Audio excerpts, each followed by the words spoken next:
À la une ce soir, ouverture à Bamako de la Biennale de la photographie africaine.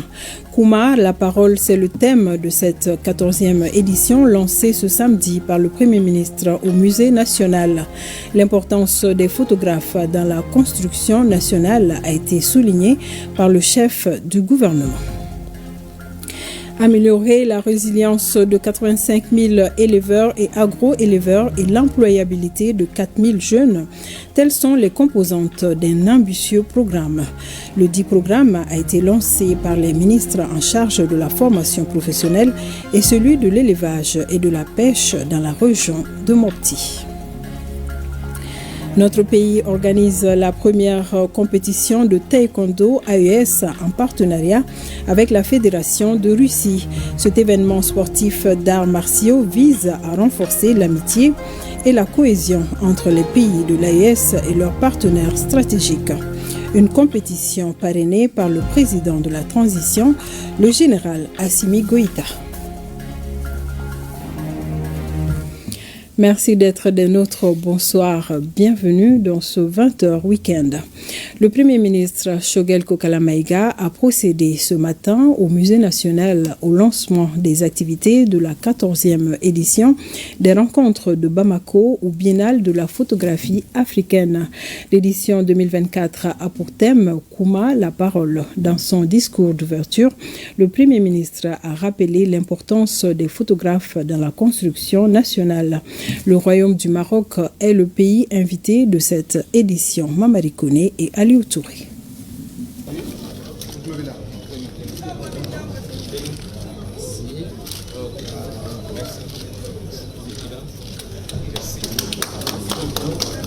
Après quelques péripéties, des moments d'inquiétude et de doute, la Biennale africaine de la photographie prend ses quartiers au Musée national grâce à la détermination des autorités de la transition.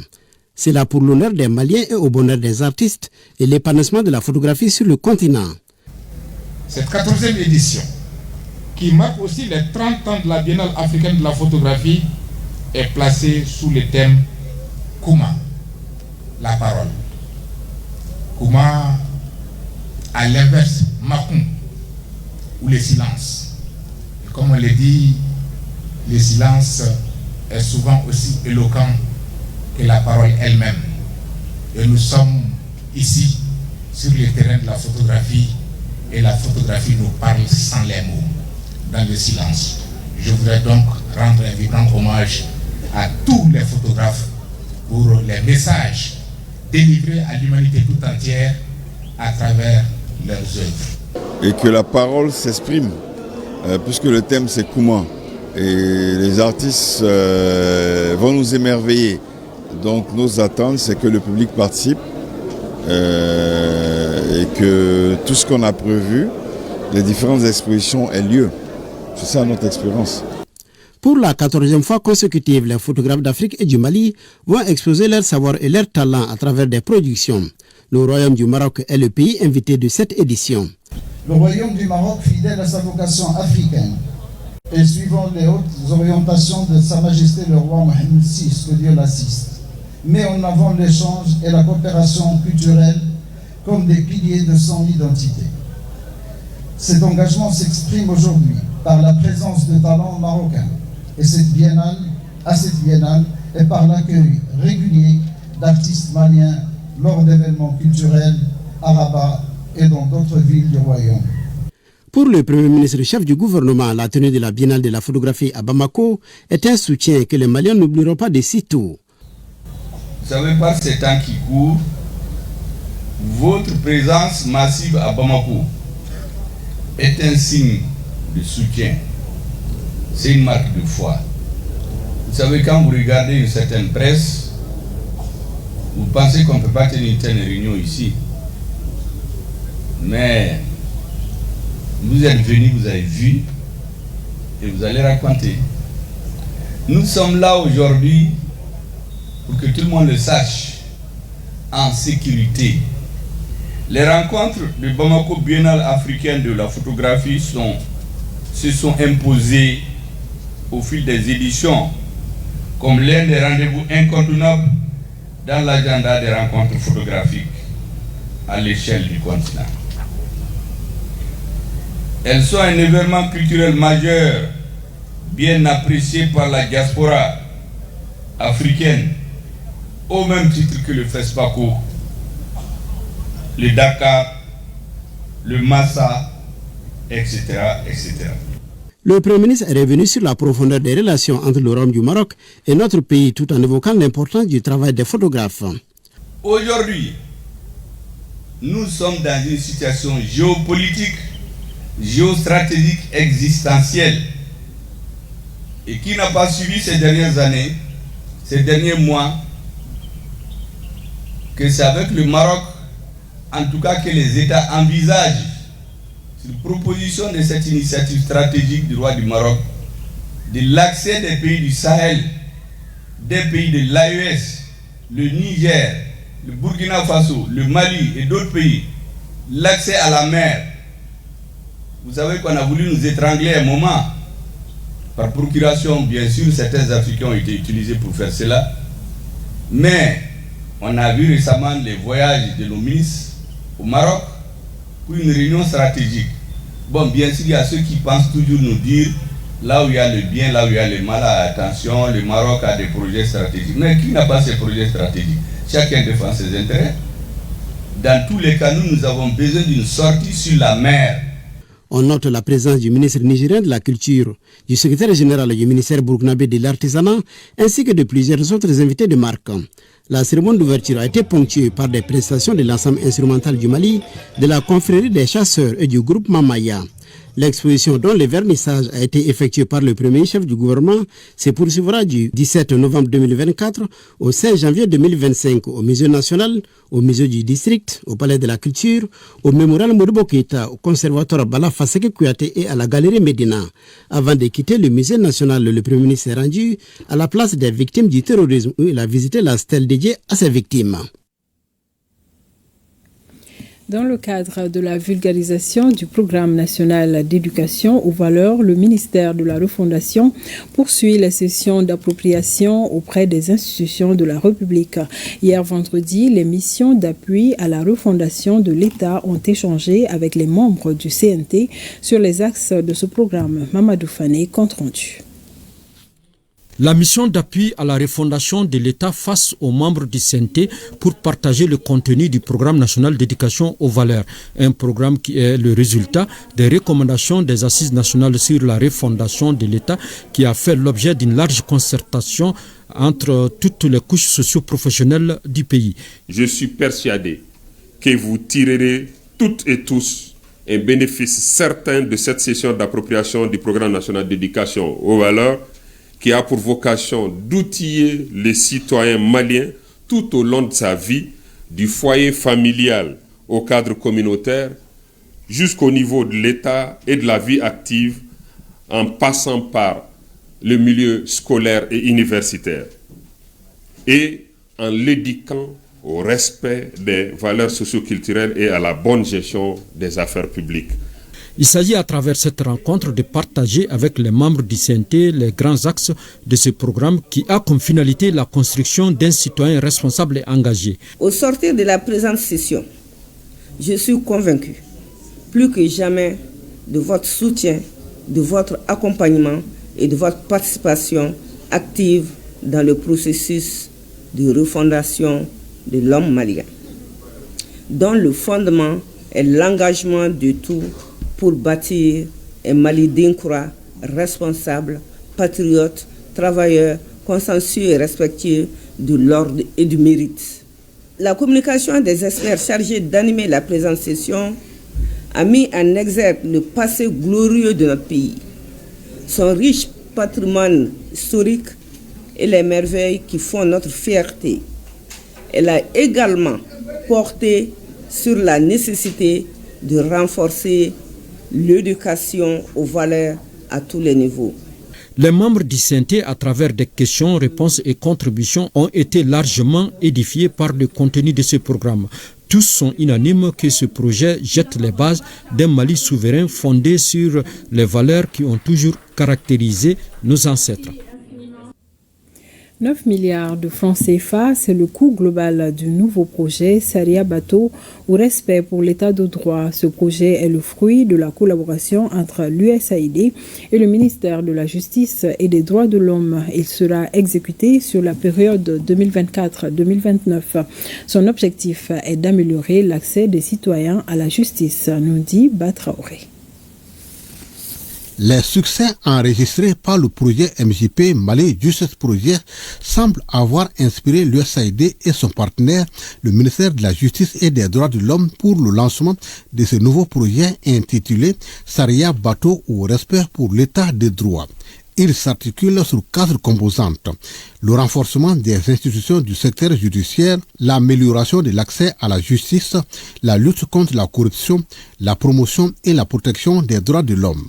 Ce projet, cette fois-ci, aura pour mandat de véritablement rapprocher davantage les citoyens de la justice. Vraiment un travail de proximité afin de permettre aux citoyens maliens d'avoir davantage d'opportunités de comprendre leurs droits et obligations, mais également de pouvoir les mettre en valeur.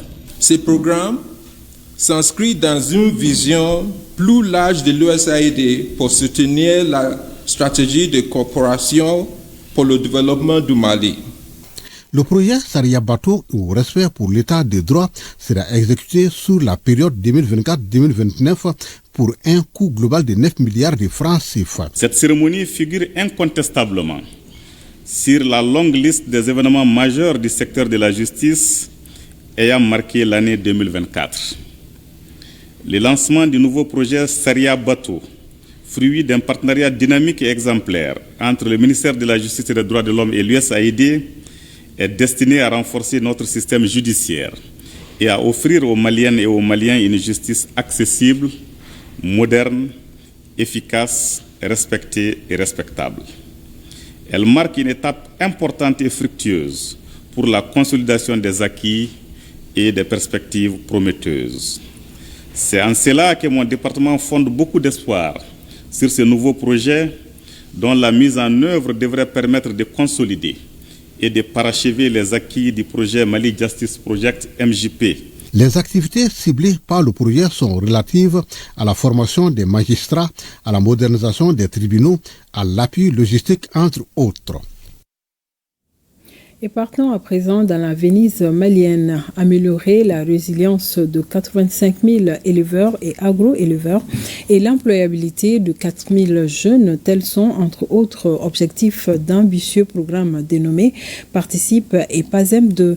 Le lancement a été fait ce samedi à Mopti par le ministre en charge de la formation professionnelle et celui de l'élevage et de la pêche. Lancement suivi par Oumar Maïga et Souleymane Tebsouki.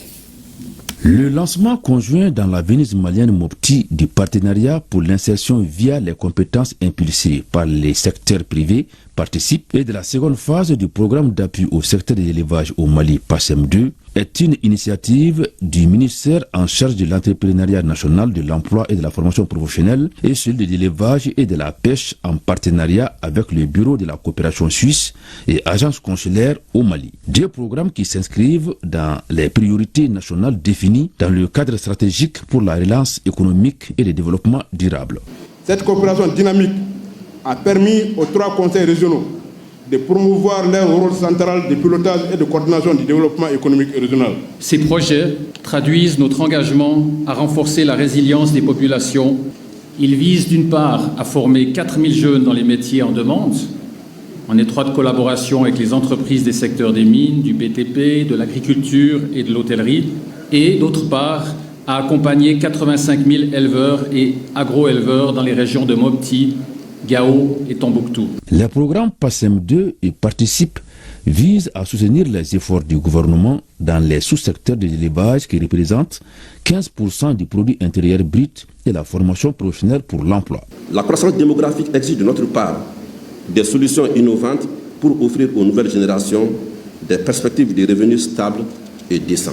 Le programme vise à améliorer la résilience des pasteurs et agro-pasteurs des régions prioritaires d'intervention, à savoir Mopti, Tombouctou et évoluant dans les chaînes de valeur compétitives des filières bétail, viande et lait ne partaient plus à l'exode pour mourir au niveau de la mer ou bien au niveau du désert. Lancé pour une durée de 4 ans avec environ 9 milliards de francs CFA, l'atteinte des résultats passe par 2 objectifs spécifiques complémentaires. L'atteinte de cet objectif se fera à travers la réalisation de 2 objectifs spécifiques complémentaires que sont le soutien à la co-création, au cofinancement et à la co-exécution d'une offre de formation duale au-delà des métiers artisanaux et qui répond aux aspirations des jeunes, aux collectivités territoriales et au secteur privé local. Les programmes PASSEM 2 et le Participe viennent renforcer les conditions de vie des populations pastorales ainsi que l'employabilité des jeunes dans un contexte de changement climatique et d'insécurité. Et toujours à Mopti, 10 millions de francs CFA, c'est l'appui du ministère de l'Entrepreneuriat national et de la formation professionnelle au profit des entreprises, des jeunes et femmes ex-travailleurs des forces étrangères, des associations et des coopératives de Mopti. L'initiative vise à atténuer l'impact du départ et de la crise énergétique dans le quotidien des bénéficiaires. Nous retrouvons Omar Maïga. Ils sont au nombre de 14 entreprises de jeunes, de femmes, de coopératives et d'associations des jeunes de Mopti, identifiées par les services techniques du département de l'entrepreneuriat national et de la formation professionnelle, à bénéficier d'un appui d'un montant de 10 millions de francs CFA sous forme de chèques allant de 500 000 francs CFA à 1 million de francs CFA. L'initiative consiste à appuyer les entreprises créées par ces jeunes et femmes, anciens travailleurs de ces forces étrangères, les associations et coopératives de femmes dont les activités sont affectées par la crise énergétique afin de leur permettre d'acquérir des outils de production, un fonds de roulement, des matières d'œuvre ou des équipements de production d'énergie solaire. Les jeunes et les femmes de Mopti sont confrontés à des défis d'employabilité aggravés par la crise sécuritaire et le retrait des forces étrangères. L'appui des autorités s'inscrit dans le cadre de l'accompagnement des entreprises affectées. C'est le sacre de l'esprit d'initiative et d'innovation de notre jeunesse, parce qu'il s'agit effectivement de soutenir, d'appuyer, de sponsoriser des jeunes femmes et hommes que nous jugeons très courageux, très audacieux. Nous nourrissons beaucoup d'espoir que ces appuis, ces accompagnements, ces sponsorisations que vous allez recevoir seront utilisés à bon escient. Nous, travailleurs des forces étrangères et des entreprises, avions connu beaucoup de difficultés liées au départ et à la crise énergétique. Avec l'appui du gouvernement, nous allons développer nos entreprises et souhaiter la même chose pour ceux ou celles qui n'ont pas bénéficié.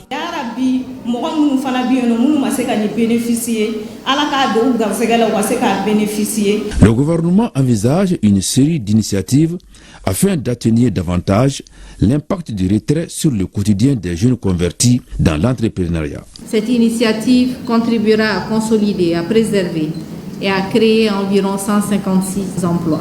L'initiative vise aussi à soutenir les veuves et leurs activités, à offrir des opportunités dans l'entrepreneuriat aux anciens travailleurs des forces étrangères et aux personnes déplacées internes, en plus d'accompagner les associations de femmes et de jeunes de la région de Mopti. Les structures techniques, en collaboration avec le gouvernorat, vont mettre en place un dispositif d'appui et de suivi afin de faciliter la croissance et la durabilité des entreprises. Sur un autre plan, ici à Bamako, au 15e jour de l'initiative à l'école de la citoyenneté, ce fut une journée exceptionnelle. Les jeunes du Mali ont eu droit à la présence de 5 ministres, dont le ministre nigérien en charge de la jeunesse.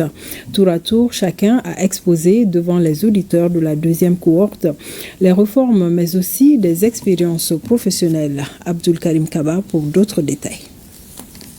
Pour son deuxième passage devant les auditeurs de la deuxième cohorte de l'initiative à l'école de la citoyenneté, Aluseni Sanou invite les jeunes à monter des projets afin d'obtenir des financements. Une thématique à laquelle les jeunes adhèrent fièrement. Donc ce matin, on était venus pour leur expliquer un peu les principaux facteurs, donc la gouvernance, l'approvisionnement de l'entreprise, l'opérationnalisation, donc le risque opérationnel dans l'entreprise, le risque de marché. Et l'occasion est saisie par le chef de l'hôtel des finances pour annoncer la bonne nouvelle aux jeunes. Nous envisageons donc d'organiser des jeunes, de pouvoir récupérer quelques dossiers de création d'entreprises des jeunes, de les accompagner auprès du fonds de garantie, de les accompagner auprès de la SFI, de les accompagner auprès de toutes les structures capables de les écouter avec l'appui de l'État pour qu'ils puissent être financés. Il ne faut pas qu'ils soient des acteurs passifs, ils doivent être des acteurs actifs. Quand on voit un acte illégal, illicite qui est posé, il faut le dénoncer. Voilà. Et là, il faut le dénoncer. Et il faut aussi qu'ils contribuent à informer, sensibiliser, éduquer les autres pour dire que non, ça ce n'est pas bien, c'est comme ça. Donc je les ai devant parce que nos villes, toutes nos villes ont des outils de planification. Tout ce qu'on doit faire dans nos villes est connu. Sans développement de l'industrie, il n'y a pas de développement économique. Ce développement endogène, c'est notre capacité à produire nos biens de consommation, nos biens d'équipement et nos biens de services. C'est notre capacité à nous approprier de nos ressources naturelles.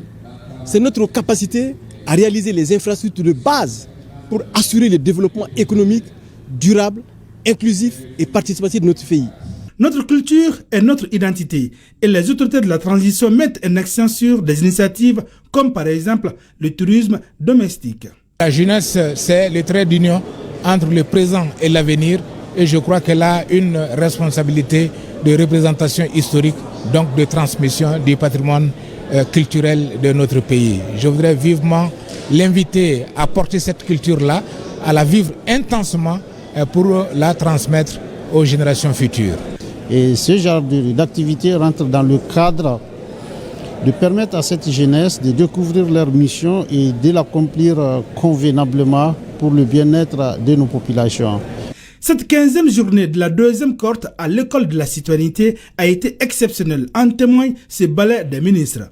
Ce sont donc des citoyens modèles, bien formés, renseignés sur les grandes réformes du pays qui seront des relais auprès des autres jeunes pour amorcer la marche en avant. Et nous restons à l'école de la citoyenneté, cette fois-ci avec le directeur général du protocole de la République, qui était le panéliste ce samedi. Après avoir partagé ses expériences avec les auditeurs, il leur a prodigué des conseils sur le travail bien fait, le patriotisme et surtout la persévérance. Youssouf Diakité. L'école de la citoyenneté, initiée par le gouvernement du Mali, c'est l'enseignement du patriotisme, de la gestion efficace et rationnelle des affaires publiques. Elle a reçu ce samedi 16 novembre 2024 le panel du directeur général du protocole de la République. Il s'agissait de faire comprendre aux auditeurs les attributions de la direction générale du protocole de la République, au-delà inculquer des valeurs de civisme aux apprenants. En termes de conseils, d'ailleurs ce que je leur ai même dit, en fait il ne faudrait pas qu'ils se fassent croire qu'ils n'ont pas la possibilité d'être le moteur du changement. D'abord, il faut qu'ils soient conscients qu'ils sont d'abord les premiers responsables de leur devenir, qu'ils développent des projets, c'est-à-dire pour arriver à ça. Et en plus de ça, il faudra qu'ils soient une jeunesse formée, consciente et persévérante. Et si tel est le cas, je crois que le Mali ne regrettera pas en réalité ses activités du genre. Le panéliste du jour a fait face à beaucoup d'interrogations relatives à l'organisation des événements officiels, la gestion du calendrier du président de la République. Le directeur général, en réponse, précise que toutes ces activités sont assujetties à des réglementations qu'il faut strictement respecter. Ensuite, une photo de famille pour immortaliser ces passages. Le chef d'état-major général a lui aussi pris part jeudi à la célébration de la soirée de la citoyenneté organisée par la direction du musée des armées. Un cadre mis à profit par le général Omar Diarra et ses collègues pour révisiter l'histoire de certains grands héros maliens et africains. Une expérience riche en apprentissage qui a permis aux touristes du jour d'être mieux édifiés sur l'héritage de nos dévanciers.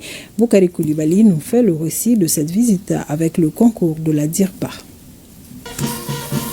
Le chef d'état-major général des armées en visite au musée des armées. Un rendez-vous avec l'histoire qui a concerné certaines figures emblématiques africaines telles que les tirailleurs sénégalais, les véhicules du président Modibo Keïta. Une visite qui entre dans le cadre des festivités de la soirée de la citoyenneté. Je suis personnellement impressionné. Je sais qu'au même titre que mes frères d'armes qui sont là, et ce que nous avons appris ici, nous pensons croire connaître notre histoire. Mais je pense qu'il y a quelques pans qui nous manquent à présent. Donc j'invite pratiquement tous les militaires, tous les responsables militaires à venir dans ce musée-là pour s'inspirer et venir écouter ce qui s'est dit ici. Cette immersion dans le passé a permis aux visiteurs du jour d'apprendre beaucoup sur le Mali et l'héritage légué par les pères de l'indépendance. Des vestiges qui font vibrer la fibre patriotique et invitent les Maliens à emboîter les pas aux devanciers. La visite guidée que nous avons eue, on a eu une exposition de matériel, effectivement, qui a montré que nos dévanciers ont très bien travaillé. Et nous sommes sur les cendres, nous sommes sur les traces de nos dévanciers qui ont laissé un très bel héritage pour nous. Et le musée, ce que nous avons vu ici au musée, est vraiment la justification de ce que nous avons laissé en termes d'héritage. Donc très très réconforté, très très remarquable. Et moi je refais vraiment très très satisfait de cette visite. Ouvert en 2005, le musée des armées entend sauvegarder les valeurs patriotiques du peuple malien. Il fait des recherches, collecte, conserve et expose les patrimoines militaires. Après la signature du livre d'or du musée des armées, le chef d'état-major général des armées a partagé un cocktail avec ses frères d'armes, de quoi consolider les liens de collégialité. Et restons avec nos forces de défense. Le nouveau commandant de la région numéro 6 de la garde nationale a été officiellement installé dans ses fonctions pour le compte des régions de Tombouctou et Taoudéni. Le chef d'état-major adjoint de la garde nationale, le colonel Maurice Sanogo, a remis l'étendard au colonel Draman Zoumana Traoré au cours d'une cérémonie militaire. De Tombouctou, Idrissa Goulou Sissoko. C'est le colonel Draman Zoumana Traoré qui est désormais le commandant de la région garde nationale numéro 6, regroupant les régions de Tombouctou et Taoudéni. Au cours d'une cérémonie militaire, l'étendard de la garde nationale lui a été remis par le colonel Maurice Sanogo, chef d'état-major adjoint de la garde nationale, en présence du général de division Keba Sangaré, chef d'état-major général adjoint des armées. La garde nationale, à l'instar des autres forces de défense et de sécurité, travaille pour l'opérationnalisation de sa nouvelle carte militaire. Il s'agit d'assurer le maillage sécuritaire du pays en mettant en place des nouvelles unités. Et pour coordonner l'ensemble des activités de ces nouvelles unités, il est apparu évident de rehausser le niveau de commandement en créant des postes de commandement de niveau opératif. M'adressant au tout nouveau commandant région, je vous demande d'honorer l'étendard que vous allez recevoir tout de suite, en faisant preuve de leadership et de courage. Vous devrez être un exemple pour vos hommes à travers votre engagement sans faille. Le nouveau commandant de la région garde nationale numéro 6 se réjouit de la confiance placée en lui par les plus hautes autorités et œuvrera désormais aux côtés des forces de défense et de sécurité à la sécurisation des régions de Tombouctou et Taoudéni. Il s'agira pour moi et mon équipe d'identifier les défis liés à ce poste, les défis liés à la sécurisation des personnes et de leurs biens dans les deux régions de Tombouctou et de Taoudéni. Mais je reste convaincu qu'avec l'accompagnement de nos plus hautes autorités et suivant les directives de notre hiérarchie et surtout avec la collaboration de la population des deux régions, nous arriverons à relever les défis liés à la sécurisation dans mon domaine, dans mon territoire de compétence. Un défilé des unités gardes a mis fin à la cérémonie.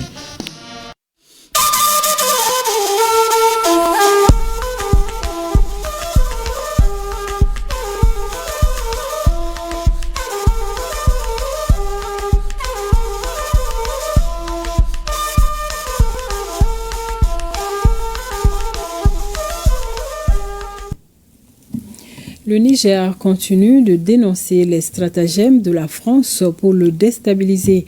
Hier vendredi, les services de sécurité ont interpellé un Français entré frauduleusement sous une fausse identité. Commentaire El Ibrahim Ousmane. C'est désormais connu de tous. À défaut de nous combattre à découvert, l'Hexagone s'appuie fortement sur son outil stratégique de domination, à savoir la DGSE, pour continuer à nous faire la guerre par procuration en formant et armant les terroristes pour faire le sale boulot. Le président Macron, qui déjà en août 2023 avait initié une large concertation pour apporter une réponse corrective appropriée au peuple nigérien et au cas du Niger. Suite à ça, il a donné des instructions à un certain Jean-Marie Bockel, qui est le conseiller Afrique, paraît-il, de Macron, de trouver des solutions et en urgence pour que le cas Niger ne fasse école. Après plusieurs mois et presque un an d'études, c'est ce qui a conduit à ce fameux commandement pour l'Afrique. C'est le résultat de leur nouvelle trouvaille pour mettre les États de l'Afrique francophone au pas. Et en tête, le Niger qui a osé demander sa souveraineté. L'audition devant la commission de défense de l'Assemblée nationale de Jean-Marie Bockel le 6 novembre 2024 n'a fait que confirmer ce que le CNSP a toujours dénoncé. Quand il y a eu la crise au Niger, on a été capable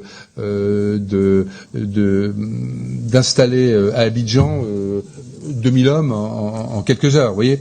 Donc je pense que un des, des aspects importants de la mission, c'est d'avoir réussi quand même vis-à-vis des partenaires à faire passer ce message, y compris d'ailleurs au niveau de l'institution militaire en France. Les critiques ont baissé, la compréhension est meilleure. Et au stade actuel, nous disposons de tous les éléments qui corroborent cet état de fait. Toujours nostalgique de sa position passée et dépassée, Paris persiste à vouloir déstabiliser le pays de l'AES au prix du ridicule. Ainsi, accusé d'être responsable de tous les échecs, Bernard Emier a été démis de son poste de directeur général de la DGSE.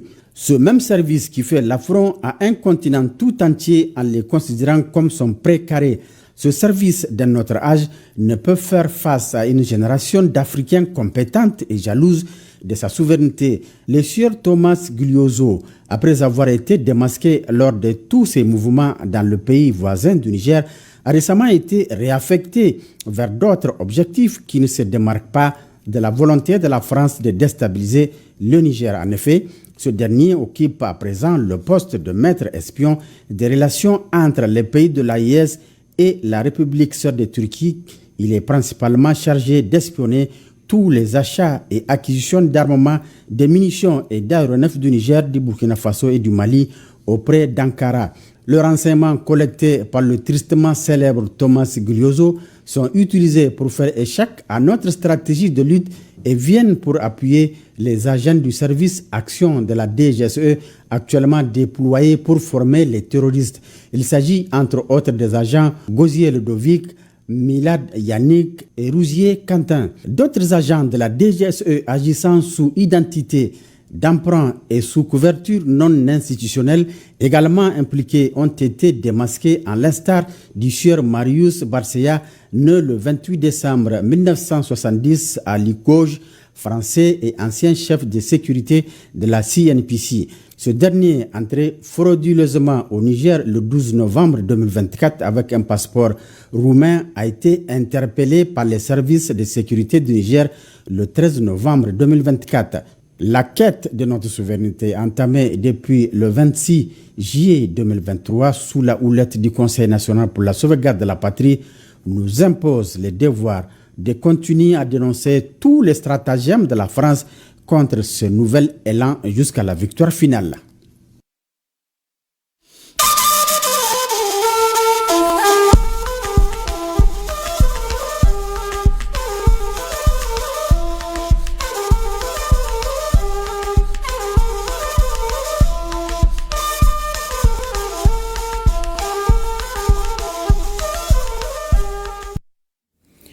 Une mission de terrain du projet de développement de la productivité et de la diversification agricole dans les zones arides et semi-arides du Mali s'est rendue jeudi dans la commune de Boussofala, c'est dans la région de Koulikoro. L'objectif est de mesurer l'impact des actions sur le quotidien des bénéficiaires et identifier de nouvelles pistes pour renforcer leur résilience. Envoyés spéciaux Agibou Koulibaly et Sambou Diakité. Au cours de cette mission, l'équipe du projet de développement de la productivité et de la diversification agricole dans les zones arides et semi-arides du Mali, PEDASAM, a parcouru plusieurs sites clés pour constater les résultats concrets de ces initiatives. À Dialakoro, elle a visité un micro-barrage dédié à la riziculture et au maraîchage. La commune de Boussofala, au même titre que d'autres communes dans les zones semi-arides et arides du Mali, ont bénéficié des installations, notamment des infrastructures de production et des infrastructures de commercialisation. La famille des infrastructures de production au niveau du projet est constituée de bas-fonds, de petits périmètres maraîchers et des mares. Et les infrastructures de commercialisation, c'est les marchés ruraux, les magasins et les boutiques. Le gouvernement doit continuer à soutenir nos bras paysans pour en faire vraiment un site de maraîchage. Et ensuite, si c'est possible également, de voir avec les bailleurs, avec la conduite du projet, de faire également des points d'habillement pour les animaux. Avant la construction de ce barrage, souffrions énormément pour gérer les jardins maraîchers. Grâce au barrage dont nous disposons depuis l'année dernière, nous rendons grâce à Dieu. Nous avons désormais plus de soucis d'approvisionnement en eau pour nos jardins et à la culture.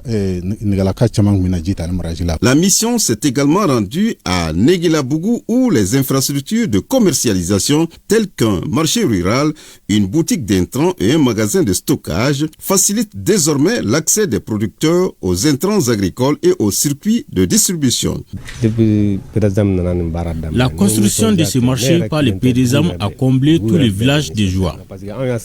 Nous avons beaucoup souffert avant qu'il ne soit érigé. Son entretien est une obligation pour nous tous. Avant, durant la saison des pluies, nous ne pouvions pas faire du marché à cause des intempéries. Les échanges avec les bénéficiaires, notamment ceux des programmes de transfert monétaire, ont permis de recueillir des témoignages sur les changements positifs apportés par le projet. Cette mission de terrain a permis au PEDASAM de consolider ses liens avec les communautés locales et de réaffirmer son engagement pour un développement agricole durable dans les zones arides au Mali. La Fédération malienne de l'électricité, de l'énergie et de l'énergie renouvelable, FENEM, vient de tenir sa première assemblée générale extraordinaire ici à Bamako. À l'issue des travaux, les participants se sont penchés sur le statut et règlement intérieur de l'organisation, le bilan moral et financier. Également à l'ordre du jour, l'élection d'un nouveau bureau, nous dit Souleymane Sidibé. La toute première assemblée générale de la Fédération malienne de l'électricité, de l'énergie et l'énergie renouvelable renouvelle sa confiance au président sortant Amadou Djadji Sankaré. Il est donc reconduit à la tête de la FENEM et dirige un bureau de 30 membres pour un mandat de 4 ans. La FENEM, en accord avec le CNPM, nourrit la forte ambition d'un secteur privé engagé à accélérer le large potentiel d'opportunités d'accès durable à l'énergie qui transforme la vie des populations et contribue à l'atteinte des ODD. À cet effet, les partenaires techniques et financiers, les institutions de coopération internationale, les institutions de financement, les partenaires nationaux, y compris les ONG, etc., sont essentiels pour une synergie d'action et des partenariats qui rendent plus efficaces et pertinents les interventions du secteur privé. Après la confiance renouvelée à sa personne, Amadou Djadji Sankaré s'est adressé à ses camarades. Il ne s'agit pas d'être président ou d'être membre d'un bureau. Il s'agit aujourd'hui de travailler. Il s'agit aujourd'hui que nous soyons ensemble pour relever les défis du moment. Le représentant du ministre de l'Énergie a salué les efforts de la FENEM de sa création à ces jours. Le département de l'énergie saisit cette occasion pour saluer le dynamisme de la fédération et la remercier pour sa contribution inestimable au développement des services énergétiques au Mali. Le département a apprécié également les différents cadres d'échange et forums sur le secteur organisé par la FENEM et ses partenaires avec l'appui des services techniques. Créée en septembre 2017, la FENEM a pour objectif de contribuer au développement énergétique au Mali. Une mission qui a bien son importance car, comme on le dit, il n'y a pas de développement sans énergie. En 8e région, tenue d'une rencontre d'échange et de remise officielle de la photo du président de la transition avec son grade de général d'armée au gouverneur de la région de Kidal. C'est dans le cadre du premier anniversaire de la reprise de Kidal, la correspondance de Moriba Keïta et de Sunkalo Doumbia. Une forte délégation de l'association Mali-Tanien, conduite par son président Badra Alou Sangaré en 8e région pour célébrer la toute première année de la prise de Kidal par les Fama dans la salle de conférence du gouvernorat de Kidal. L'occasion a été opportune pour le président de l'association Mali-Tanien de féliciter et encourager non seulement nos forces de défense et de sécurité, mais aussi la population de la 8e région pour son engagement auprès des Fama. Monsieur le gouverneur, la reprise de Kidal symbolise la souveraineté retrouvée du Mali sur l'ensemble du territoire, l'affirmation de la diplomatie malienne dans la géopolitique et géostratégique et la confirmation de la montée en puissance des forces armées maliennes. Et l'Alliance Mali-Tanien sollicite le concours des femmes de Kidal pour apporter leur contribution dans l'apaisement du Mali. La place des femmes dans cette lutte est très importante pour la simple raison que les femmes ont le don d'être persuasives, de faire pencher la balance en leur faveur et elles devraient utiliser cette capacité pour défendre le drapeau. Le 14 novembre 2024 a été célébré avec faste à Kidal pour témoigner la fierté du peuple malien uni autour de son outil de défense et de sécurité. Dans le même registre, suivant quelques mobilisations de soutien aux Fama à Gao, à Menaka et à Tombouctou, Aliou Idrissa Maïga, Mohamed Lamine Maïga et Idrissa Goulou Sissoko. De la place de l'Indépendance en passant par certains quartiers, la caravane organisée par les femmes de Gao a fait le tour de la ville avant de s'arrêter à la place de l'Indépendance. Les femmes de Gao soutiennent les efforts de paix des autorités de la transition et des femmes pour leur dire qu'ensemble, nous y arriverons. Le défilé des femmes de la promotion de la femme, de la CAFO et des organisations féminines de Gao a contribué à rehausser l'éclat de la cérémonie de lancement de cette caravane de soutien aux femmes. Je remercie tous ceux qui, de près ou de loin, ont effectué le déplacement pour donner un cachet particulier à cet événement. Cette caravane se situe dans le cadre de témoigner à notre vaillante armée la gratitude de nos mamans, de nos femmes, de nos sœurs et de nos filles. L'occasion nous paraît opportune pour rendre un vibrant hommage à toutes nos femmes. La caravane des femmes pour la paix est un soutien aux femmes.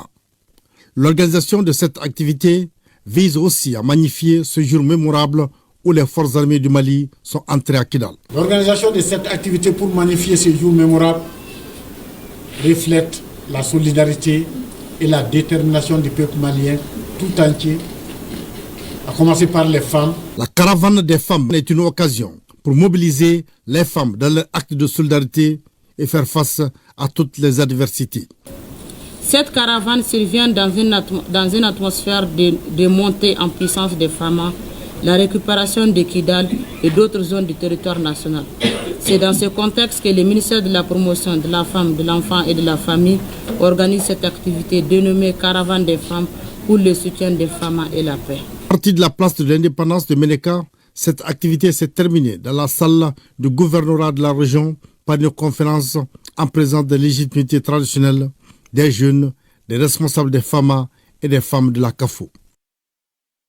Les femmes de Tombouctou ont battu le pavé de la place Sankoré à la place de l'Indépendance pour soutenir les femmes et la paix. Nous exprimons notre soutien sans faille à toutes les décisions qu'ils jugeront nécessaires pour les populations de notre pays. Réaffirmons notre indéfectible attachement aux nobles idéaux de paix, de solidarité, de concorde nationale que qu'il incarne si heureusement depuis les accessions à la magistrature suprême de notre pays, le Mali. En recevant la motion, le directeur du cabinet du gouverneur a remercié les femmes de la région pour leur engagement aux côtés des femmes. Si aujourd'hui, un 14 novembre encore en 2024, les femmes de la région de Tombouctou, avec leurs enfants, leurs époux et leurs frères, sortent massivement pour soutenir les femmes et la paix, nous ne pouvons que nous réjouir. C'est dans une ambiance festive que la marche de soutien a pris fin. Et toujours pour célébrer l'an 1 de la reprise de Kidal par les forces armées maliennes, le collectif de la défense des militaires CDM, les forces vives de Kita et la CAFO de Bougouni ne sont pas restés en marche. Ces reportages sont signés Almouzer Al-Kamissa Yatara, Mamadi Alioubari et Jafar Aïdara.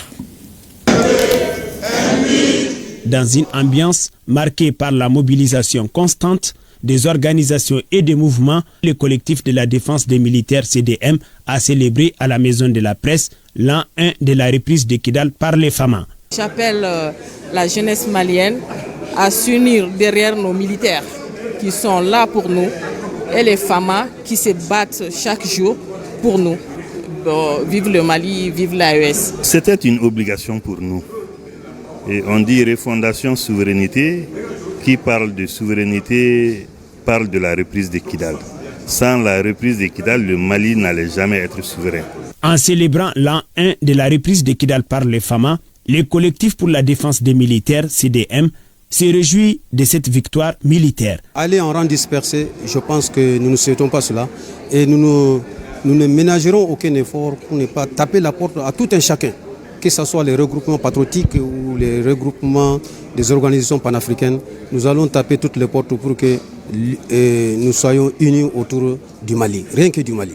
La création de la Confédération des peuples de l'AES, l'élévation au grade des généraux du chef de l'État Assimi Goïta et ses compagnons ont été salués au cours de la cérémonie de l'an 1 de la reprise de Kidal par les FAMA.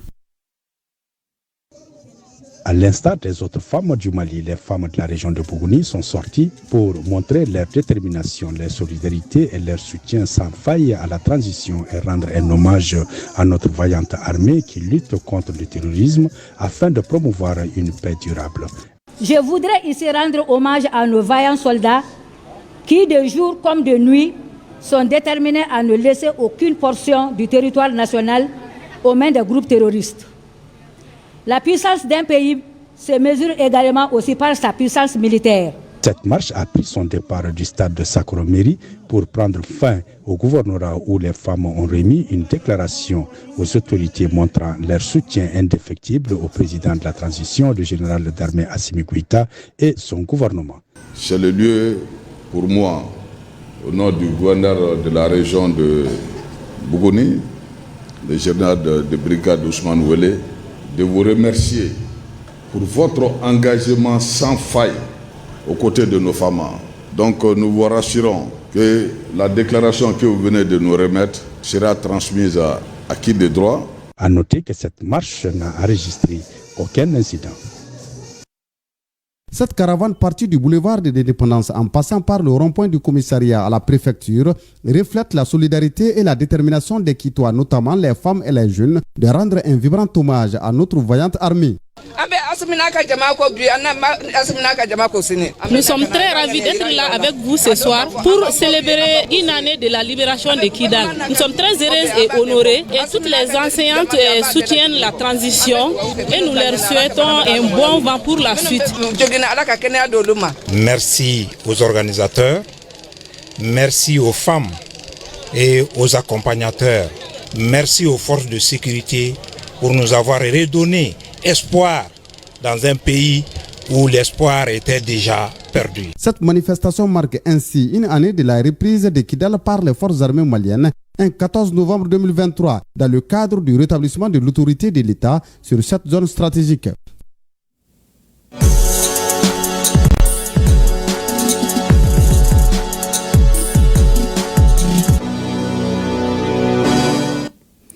Voilà, et Koji Sibi est arrivé pour l'actualité sportive. Bonsoir Koji. Bonsoir Mariam, bonsoir à tout le monde.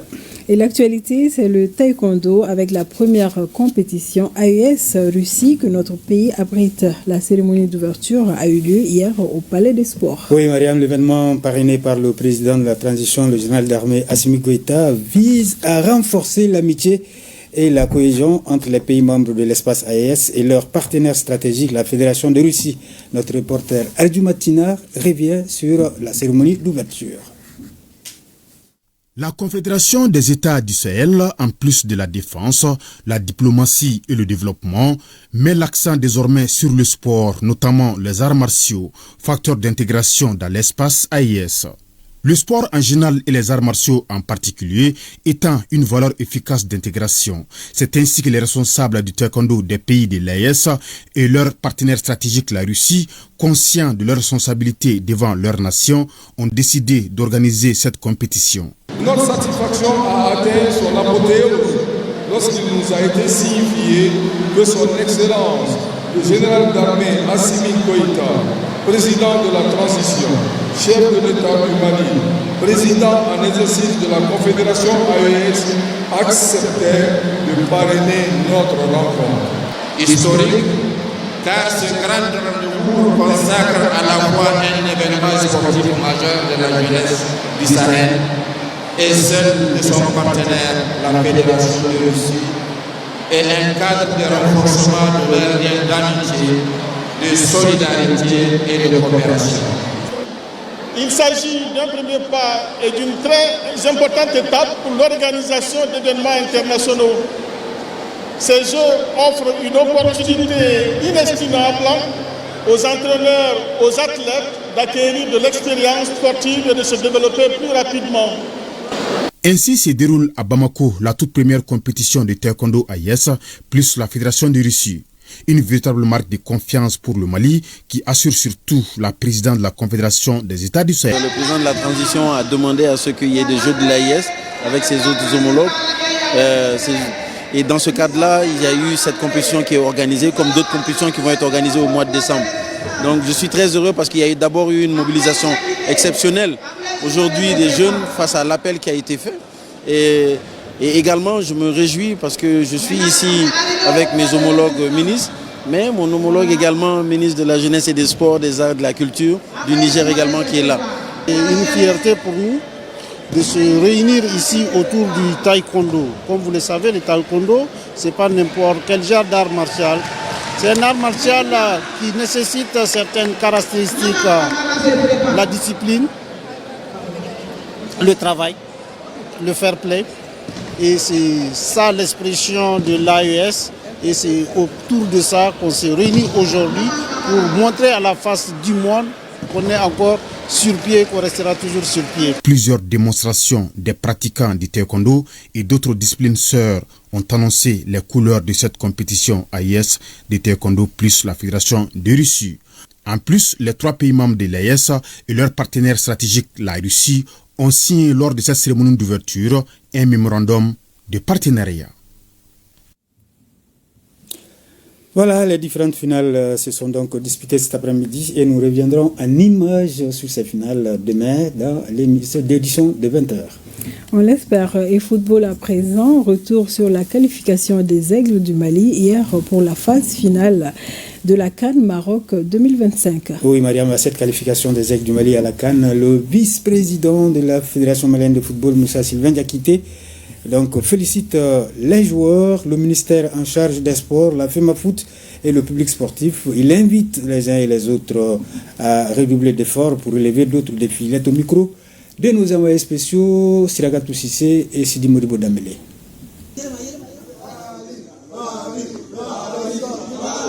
Bon, c'est un sentiment de fierté, de joie. Je remercie tout le monde. Le Mali est toujours au rendez-vous, à tous les grands rendez-vous. Maintenant, nous venons de se qualifier. Bravo à tout le monde. On va s'y préparer. On va se donner encore les moyens de corriger les lacunes, les erreurs, pour maintenant aller maintenant rattraper le petit couac qu'on a eu au démarrage de la Coupe du Monde, comme c'est au mois de mars. Je pense qu'aujourd'hui, on a tous les atouts à main. On a des hommes qu'il nous faut. Et Inch'Allah, nous allons faire tout pour être qualifiés pour la Coupe du Monde. En tout cas, maintenant, c'est le défi. Et les jeunes sont conscients de ça. Et je pense que, comme j'ai toujours dit, c'est des patriotes. Il peut y avoir des erreurs, nous sommes tous des humains, mais nous sommes résolument engagés, l'ensemble de l'équipe. Quand on dit les aigles, c'est tout le monde, c'est le département, c'est la fédération, les joueurs, l'encadrement, y compris vous-même. Et tout le monde, les supporters, nous sommes résolument engagés à aller, à relever les défis. Encore une fois, merci à tout le monde, bravo, et je remercie tout le Mali. Et nous sommes très contents et très fiers de notre équipe. Voilà, rappelons qu'à l'occasion de la 6e et dernière journée de ces éliminatoires, le Mali recevra mardi l'Eswatini ici à Bamako. On termine avec les résultats de la 3e journée de la phase de poule de la Coupe Sidati Cissé. Victoire du FC Lamine 2-1 devant ATS de Koro, ABM Foot Academy et AS Bakardian. On fait match nul 1 partout. Au programme des quarts de finale, AS KFC contre Stade Malien, FC Malikroa, AS Korofina, AS Real, AS Bakardia et enfin ABM Foot Academy Team contre FC Diarra. Merci Koji et Merci. À demain pour d'autres nouvelles sportives. À demain. Merci. Fin de ce 20h. Merci de nous avoir suivis. Excellent week-end en compagnie de votre télévision nationale.